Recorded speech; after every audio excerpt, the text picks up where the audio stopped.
உசுரருந்து பிராணம் கீழ்ந்து வாடும் பாவ ஜீவன்கள் ஆத்மா பிணத்தை சுமந்து சேர்ந்தடைந்தது மயானத்தை. கோணிடுப்பு குனிந்த தலை கடும் சாபம் தலையெழுத்து வாழ்வழித்து கடவுள் மேலே போய்விட்டது நம்பிக்கை. போயே போச்சு நம்பிக்கை.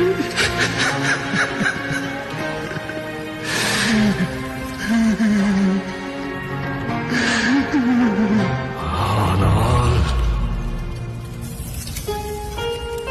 சூத்திரதாரியின் சூதனை எரித்து அகங்காரனின் நெஞ்சை கிழித்து மாயாசுரனை நிர்மூலமாக்கும் துறையாய் நொந்து வென்றவரின் பரவசத்தை சுமந்து வந்தார் ஒரு மகாதாய்.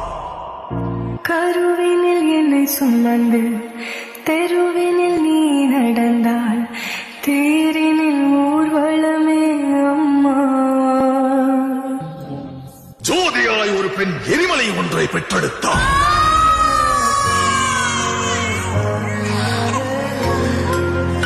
எரியும் தீயினில் பொழியும் மழை போல் சாவின் வீட்டினில் காலனை வென்றவன்.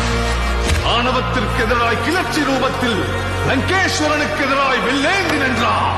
எரியும் ஜமதக்னி கோபத்தை மீறி சர்வமும் தான் என்ற பரவனை வினவினார். சீரிகிற சிங்கம் வீரனொருவனின் கதை, இதீனை வென்ற வீரனொருவனின் கதை. இதயம் பதற முகிலும் அதிர பயத்தினை அறுத்து கண்டங்களை தனதாக்கி முன்னேறி வந்தார். வேட்டைக்காரரை வேட்டையாட ரணவேட்டையனாய் வந்தார்.